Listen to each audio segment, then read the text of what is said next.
السلام عليكم ورحمة الله وبركاته. إن الحمد لله نحمده ونستعينه ونستغفره ونعوذ بالله من شرور أنفسنا وسيئات أعمالنا. من يهده الله فلا مضل له ومن يضلله فلن تجد له وليا مرشدا. أشهد أن لا إله إلا الله وحده لا شريك له وأشهد أن محمدا عبده ورسوله صلوات الله وسلامه عليه وعلى آله وصحبه وسلم تسليما كثيرا. يا أيها الذين آمنوا اتقوا الله حق تقاته ولا تموتن إلا وأنتم مسلمون.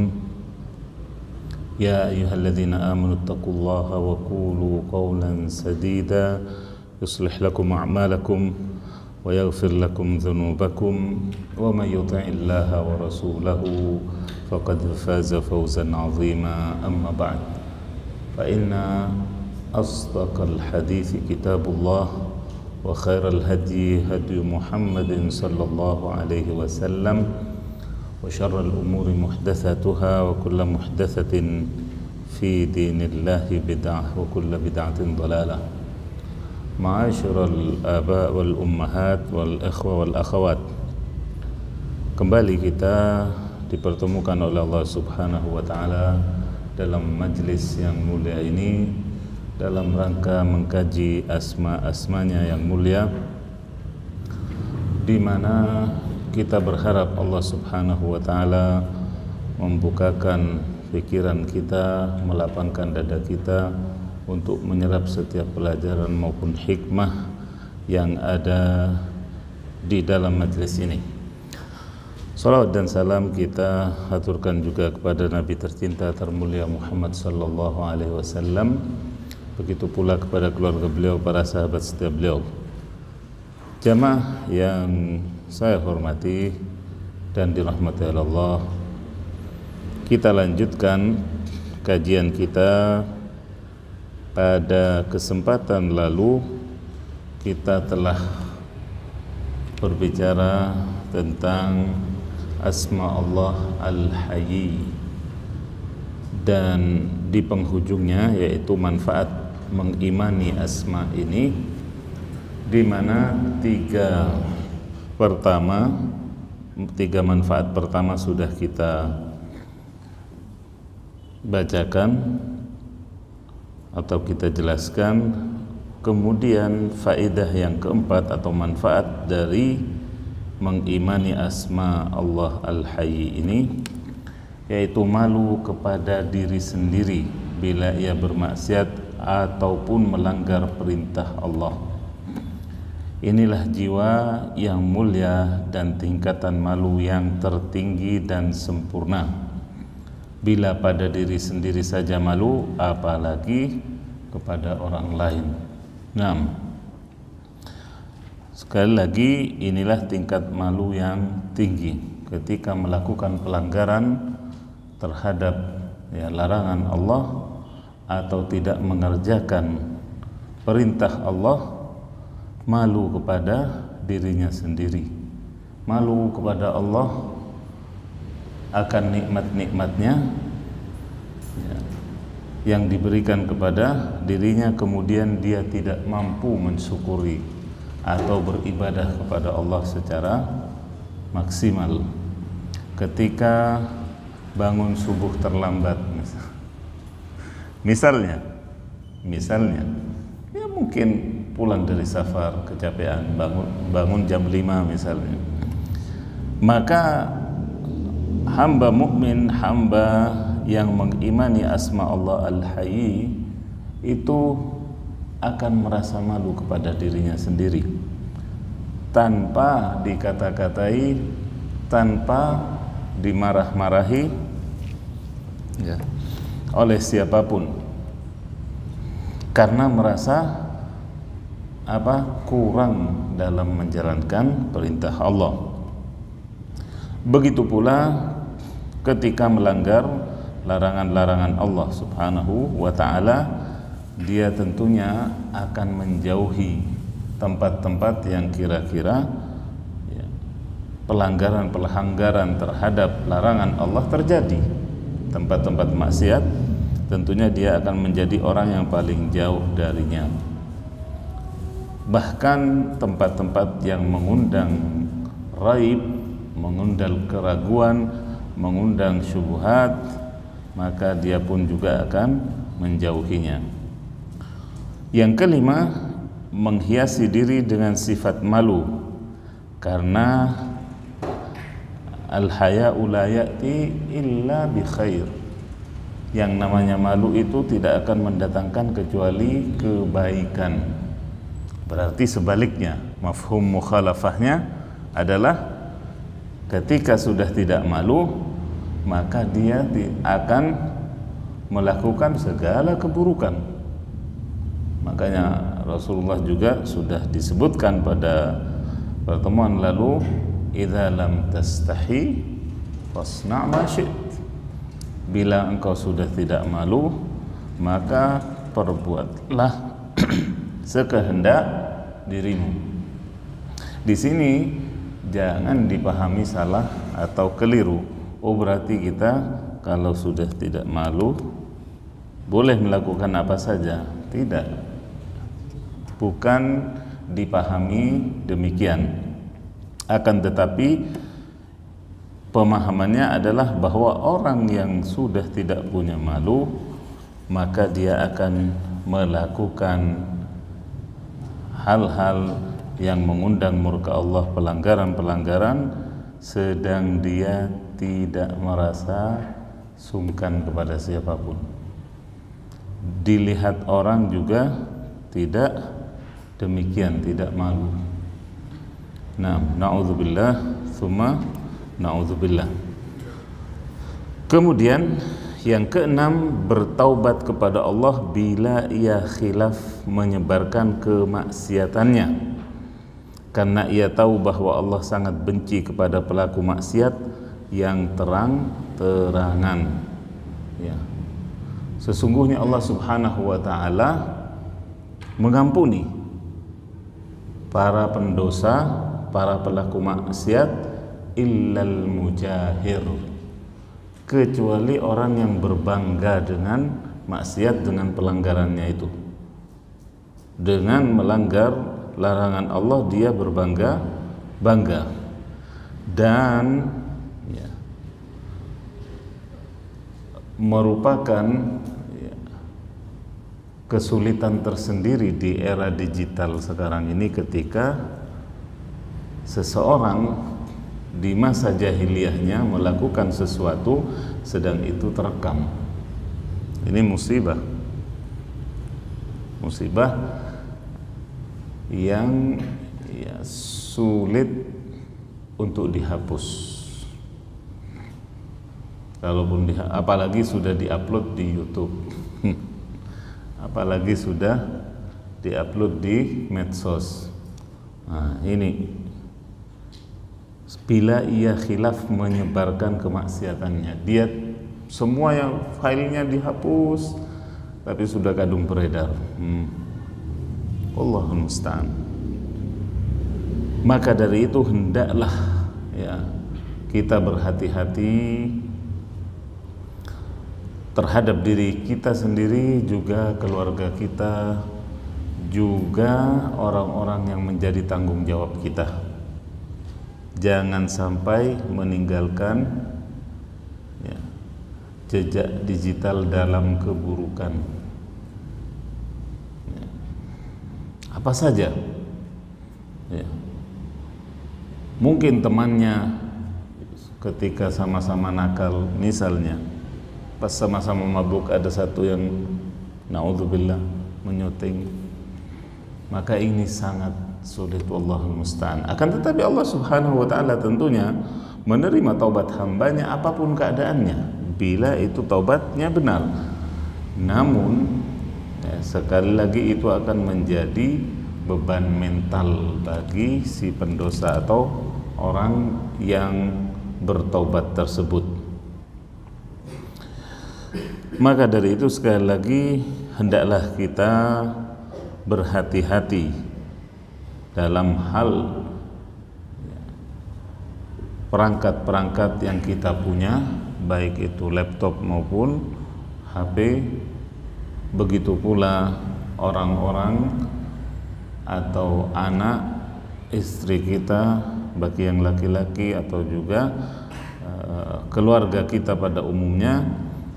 Jangan sampai kita memberikan fasilitas tersebut sedang yang menerima fasilitas tadi belum waktunya, belum jangkep akalnya. Karena keisengan-keisengan anak-anak sekarang ini di luar perkiraan kita sebagai orang tua, di luar perkiraan kita sebagai orang tua, atau di luar nalar kita. Orang tua biasanya memberikan misalnya HP kepada anaknya, paling dibuat telepon kalau jauh juga mengontrol begitu.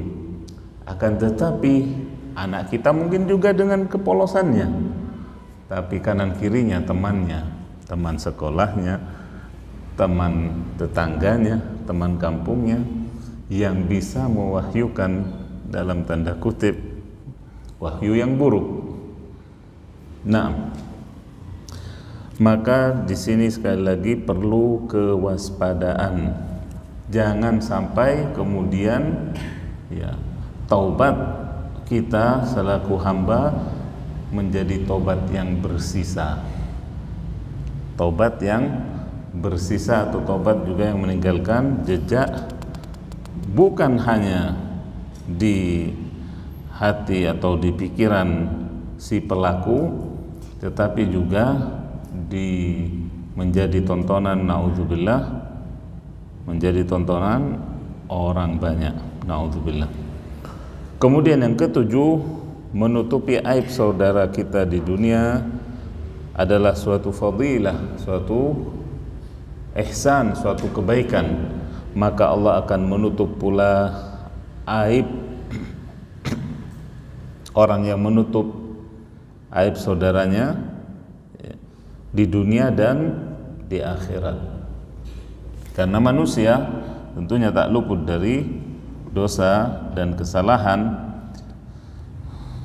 Ketika kita tahu kekurangan saudara kita misalnya, maka kita naghuddut tarf, kita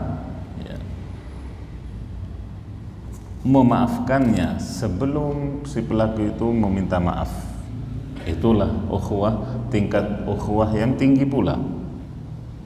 Termasuk juga kemudian tidak menyebarkannya, tapi menutupinya, menutupinya.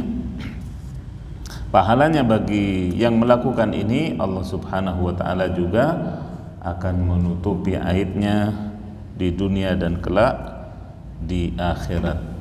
Karena al-jaza'u min jinsil amal, yang namanya balasan itu sesuai dengan perbuatan. Ketika perbuatan tadi dia menutupi aib saudaranya, maka Allah pun menutup aibnya di dunia bahkan juga di akhirat. Jamaah yang dirahmati oleh Allah,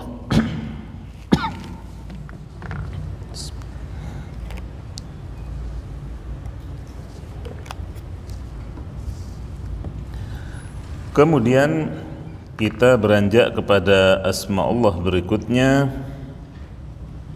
yaitu Asy-Syakir dan Asy-Syakur. Yaitu asma Allah yang ke-56 dan 57, di mana asma ini berdekatan tentunya. Asy-Syakir berarti maha berterima kasih, sedangkan Asy-Syakur berarti maha melipat gandakan balasan dan pahala bagi hambanya. Asy-Syakur tentunya lebih muatannya daripada Asy-Syakir. Ada yang namanya Pak Syukur di sini? Hah? Kalau ada silahkan beliau yang menjelaskan. Ya kan? Harus lebih tahu dari ustadznya kalau ada yang namanya Abdus Syukur. Nah, baik. Sekali lagi, Asy-Syakur ini lebih muatannya daripada Asy-Syakir dan juga lebih banyak disebutkan dalam Al-Quran. Asy-Syakur disebutkan 4 kali dalam Al-Quran, sedangkan Asy-Syakir hanya 2 kali. Asy-Syakur Allah sebutkan misalnya pada firman-Nya surah Fatir ayat 30. Surah Fatir ayat 30. Liyuwaffiyahum ujurahum wa yaziduhum min fadlih innahu ghafurun syakur. Agar Allah Subhanahu wa ta'ala memberikan pahala-pahala bagi mereka yang melimpah dan menambahnya dari karunia-Nya. Jadi Allah bukan hanya membalas dengan setimpal kebaikan hamba, tapi menambahnya dari karunia-Nya, kemudian ditutup innahu ghafurun syakur. Sungguhnya Allah Subhanahu wa ta'ala Maha mengampuni lagi Maha melipat gandakan pahala hambanya. Kemudian pada surah yang sama ayat 34, Inna Rabbana laghafurun syakur. Sesungguhnya Rabb kami amat atau Maha pengampun lagi Maha melipat gandakan pahala. Pada surah Asy-Syura yang ketiga, Allah nyatakan, wa may yaqtarif hasanatan nazid lahu fiha husna innallaha ghafurun syakur. Pada surah Asy-Syura ayat 23,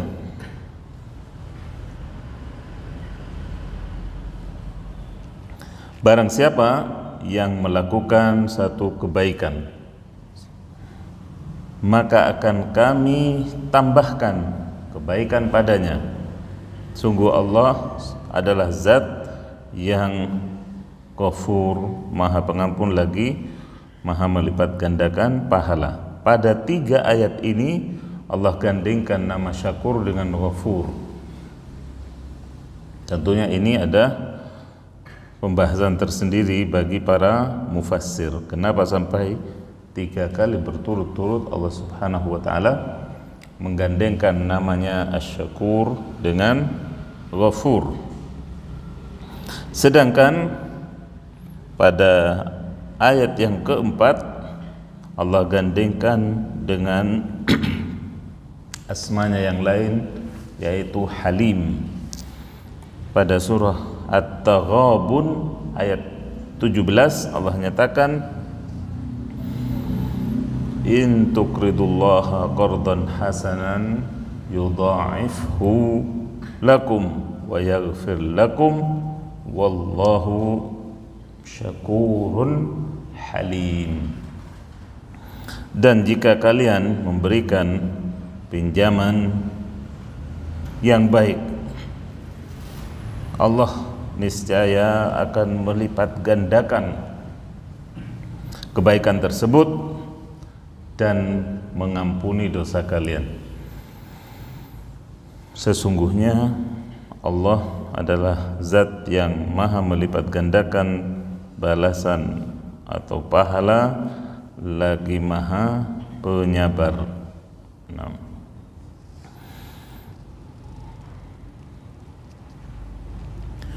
Jamaah yang dirahmati oleh Allah,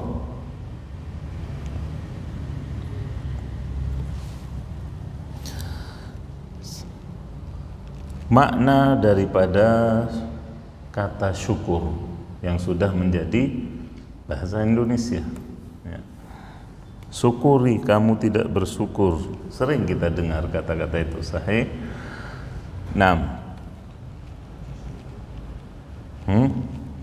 Guru saya juga ada yang namanya Pak Syukur.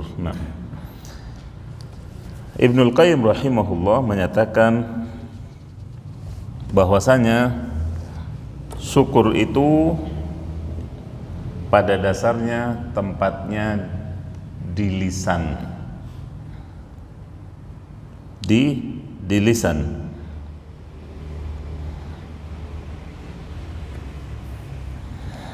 Oleh karena itu, para ulama, kata Ibnul Qayyim, menyatakan yang disebut dengan bersyukur itu adalah zuhuru athari ni'matillahi ala lisanil abdi thana'an wa'tirafan wa ala qalbihi syuhudan wa mahabbatan wa ala jawarihihi inqiyadan wa ta'atan.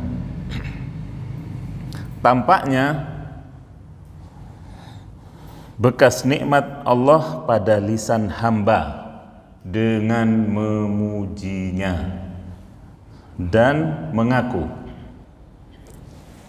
Hal ini sesuai dengan perintah Allah pada akhir surah Ad-Duha, wa amma bi ni'mati rabbika fahaddits. Adapun atas nikmat Rabbmu sebut-sebutlah.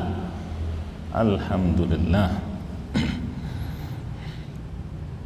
Baru mendapat nikmat itu disebut pada lisan kita dengan memuji Allah. Segala yang kita punya adalah merupakan karunia dari Allah Subhanahu wa ta'ala. Adalah karunia dari Allah Subhanahu wa ta'ala, bahtah, semata. Karena tidak ada yang melebihi kita sehingga Allah memilih kita untuk diberi nikmat tersebut. Allah bisa saja memberikan nikmat yang sama tapi tidak pada kita, pada orang lain. Tapi kenapa Allah memberikannya kepada kita? Maka dari itu kita perlu syukuri.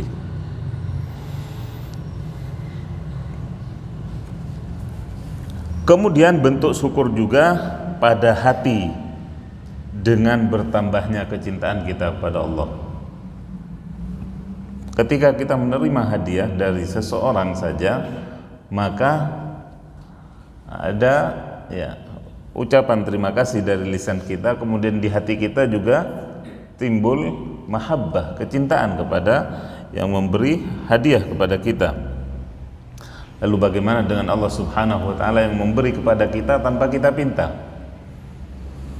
Kita diberi hidup oleh Allah Subhanahu wa ta'ala, diberi rezeki oleh Allah Subhanahu wa ta'ala siang dan malam. Maka merupakan bentuk syukur kita selain pada lisan, juga kecintaan di hati kita kepada Allah. Juga wa ala jawarihihi inqiyadan wa ta'atan.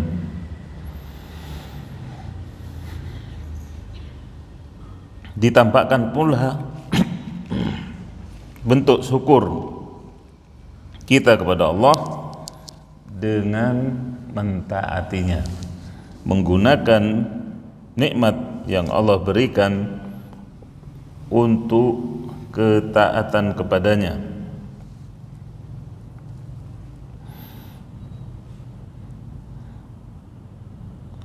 Dan itu juga bernilai ibadah. Padahal Allah Subhanahu wa ta'ala tidak butuh kepada kita, kepada terima kasih kita, kepada juga syukur kita. Akan tetapi kita selaku hamba tentunya yang butuh kepada Allah, yang tidak bisa lepas dari kebutuhan tersebut sekejap mata pun, maka hendaklah kita melakukan dan menjalankan syukur tersebut agar Allah Subhanahu wa taala menambah dan menambah karunia-Nya kepada kita. Baik. Mungkin di antara kita jamaah sekalian ada yang bertanya tentang perbedaan syukur dengan alhamd atau pujian. Apa bedanya bersyukur dan bertahmid atau memuji Allah Subhanahu wa taala? Ada di antara ulama yang menyamakan dua hal tersebut. Syukur itu tahmid itu bersyukur. Namun syukur di sini oleh sebagian diartikan lebih khusus. Lebih khusus karena boleh jadi kita memuji seseorang tentang sifat-sifat indahnya, kelebihannya dan juga kebaikannya, akan tetapi kita tidak bersyukur tidak berterima kasih kepada kebaikannya tersebut. Kita memujinya, tapi kita tidak berterima kasih atas kebaikannya, karena kebaikannya mungkin hanya untuk dirinya, bukan untuk kita. Demikian diantara alasan yang disebutkan mengapa bersyukur itu lebih khusus.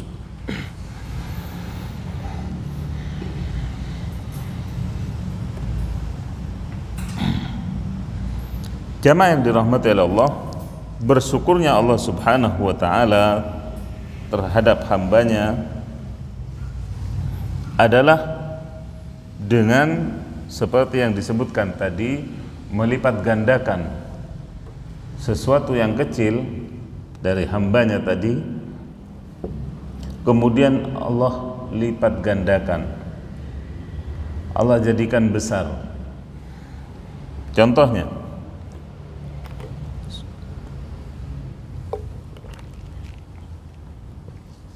Allah Subhanahu wa ta'ala memberikan kepada kita sehari semalam waktu berapa jam? 23 jam, 24 jam, ya kan? Yang kita gunakan untuk sholat saja berapa? 5 jam? Tidak ada. 1 jam dengan wudhu-wudhunya, dengan sunnah-sunnahnya, sahih. Katakanlah 1,5 jam atau 2 jam, kita tambah-tambah sedikit. Baik, dari 2 jam itu dikurangi 24 jam dikurangi 2 jam, yang 22 jam kita ngapain? Sesuka-suka kita, sahih. Baik, 2 jam kurang tadi itu Allah Subhanahu wa ta'ala lipat gandakan pahalanya. Karena dalam sholat itu ada tasbih, ada tahmid, ada takbir, ada bacaan Al-Quran, ya kan? Ada doa. Allah besar-besarkan. Masya Allah, hambaku yang satu ini, Allah barangkali juga berbangga di hadapan malaikatnya terhadap hamba yang menjaga sholatnya. Padahal berapa? 2 jam itu pun ditambah-tambahi dibanding 24 jam. Itulah makna syakur. Dalam 1 tahun Allah Subhanahu wa ta'ala berikan waktu berapa? 12 bulan. 1 bulan yang Allah minta untuk berpuasa, sahih, 1/12-nya. Tapi itu Allah besar-besarkan juga, ya kan? Allah besar-besarkan pula. Itulah makna daripada asyakur.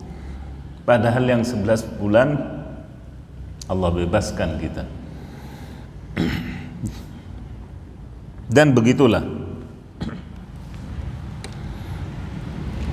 Di antaranya nas yang warid adalah sabda Nabi sallallahu alaihi wasallam dalam hadis yang sahih, "Ma tasaddaqa ahadun bi sadaqah min tayyibin." Syaratnya, tidaklah seseorang itu bersedekah dengan satu sedekah dari sesuatu harta yang baik. Wala yaqbalullahu illa at-tayyib, sedang Allah tidak menerima kecuali dari yang baik-baik.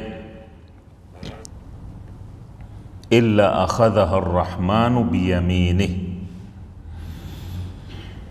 kecuali sedekah tadi Allah terima dengan tangannya yang kanan sebelum jatuh ke tangan orang yang menerima. Kita ngasih 2.000, 3.000, 1.000 kepada misalnya saudara-saudara kita yang membantu lalu lintas misalnya, kita bersedekah dengan harta yang baik yang kita punya, 1.000, 2.000. 1.000, 2.000 itu jatuh di tangan Allah sebelum diterima oleh tukang parkir ataupun yang membantu lalu lintas tadi. Kemudian wa in kanat tamratan, kemudian Allah besarkan yang 1.000, 2.000 itu. Wa in kanat tamratan, dalam nas hadis ini, kalau sedekah tadi berupa satu butir kurma, satu butir kurma, fatarbu fi kaffir rahmani hatta takuna a'zam minal jabal, maka yang satu biji tadi, ya, satu biji kurma tadi itu Allah kembangkan di telapak tangannya sampai tumbuh membesar lebih besar dari gunung, lebih besar dari gunung. Padahal satu biji kurma. Kama yurabbi ahadukum faluwahu aw fasilahu, sebagaimana kita ini manusia yang memelihara tumbuhan yang baru tumbuh kecil sampai kemudian menjadi tinggi besar dan menjadi naungan bagi orang yang lewat ataupun juga memberikan buahnya. Begitulah perumpamaan yang disebutkan oleh Nabi alaihissalam tentang makna daripada asy-syakur ini. Dan ibunda kita Aisyah radhiyallahu anha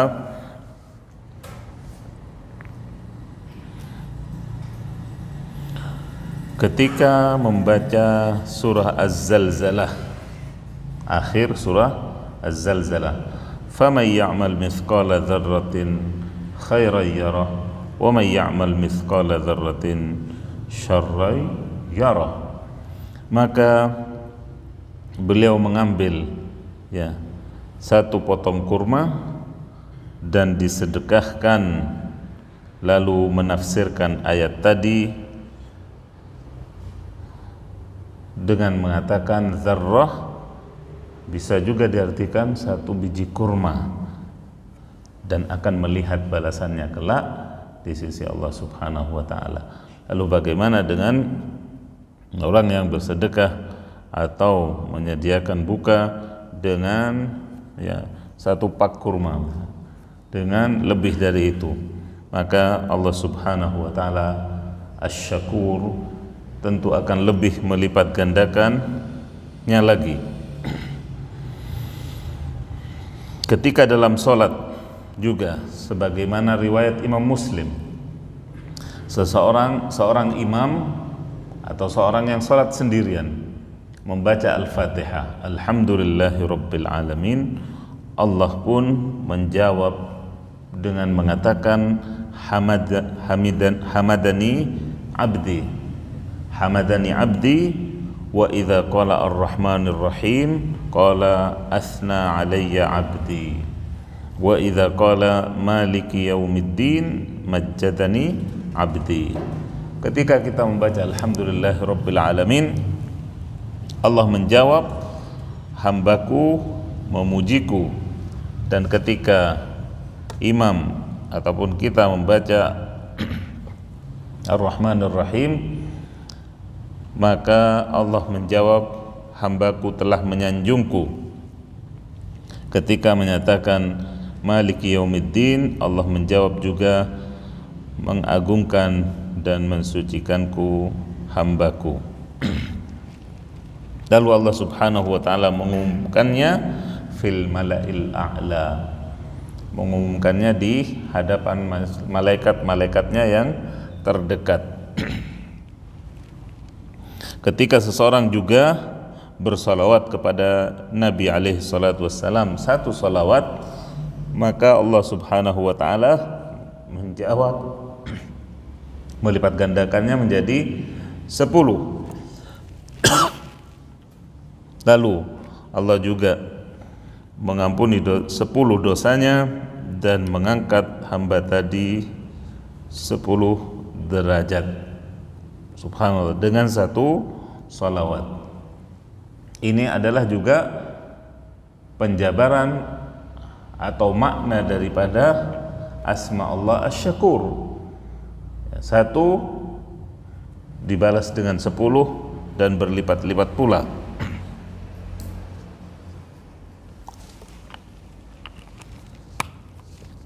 Begitu pula ketika Allah subhanahu wa ta'ala memerintahkan kita pada surah Al-Baqarah ayat 152, fazkuruni azkurkum, ingatlah aku, berzikirlah kepadaku, niscaya aku mengingat kalian. Ketika Allah menyebut hamba atau mengingatnya hamba tadi, maka kira-kira apa yang akan didapatnya? Banyak. Hamba tadi akan mendapat banyak dari Allah subhanahu wa ta'ala, baik itu nikmat ya, jasmani maupun rohani. Nikmat yang bisa dilihat, dirasakan, dimakan, dicicipi, ataupun juga nikmat batin, nikmat ketenangan, nikmat kedamaian dan seterusnya. Itulah balasan Allah sebagai Asy-Syakur terhadap hamba-hambanya.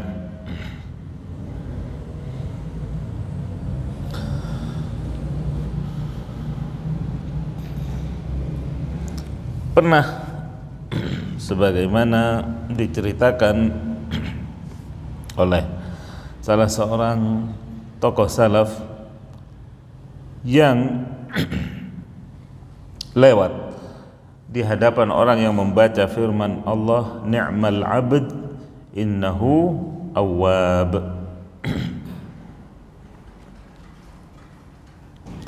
Sebaik-baik hamba, maka dialah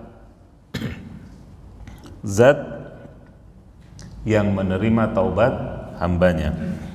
Ni'mal abd ini sebaik-baik hamba, Allah berikan kepada julukan, kepada gelar kepada beberapa nabinya ya, termasuk Nabi Sulaiman alaihissalam, Nabi Ayub, dan nabi-nabi, beberapa nabi yang lain disebut sebagai ni'mal abd, sebaik-baik hamba. Karena yang lewat ini orang yang alim, orang yang paham akan makna Al-Quran, dia mengatakan subhanallah yu'ti wa yusni. Allah Subhanahu wa taala memberi hamba, kemudian juga dia memujinya. Allah Subhanahu wa taala yang memberi Sulaiman kekuasaan, kerajaan dan kekayaan. Kemudian Allah juga memujinya. Padahal memang semestinya Sulaiman itu berterima kasih, bersyukur kepada Allah, memuji Allah. Tapi ini Allah juga memujinya. Itulah maksud orang soleh tadi.